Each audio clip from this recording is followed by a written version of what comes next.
Momen menyemarakan hari ulang tahun ke-79 Republik Indonesia tahun 2024 warga menggelar ragam perlombaan Agustusan.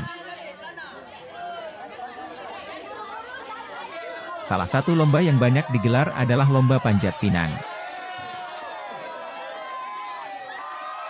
Namun ada yang menarik pada Lomba Panjat Pinang yang dilaksanakan di Desa Pase Sentosa, Kecamatan Simpang Keramat, Aceh Utara.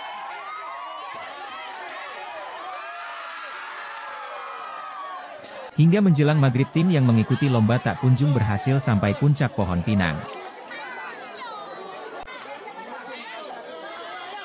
Mengingat semua peserta mulai kelelahan dan menjelang maghrib, akhirnya mereka berinisiatif mengambil hadiah di pohon pinang dengan menggunakan galah.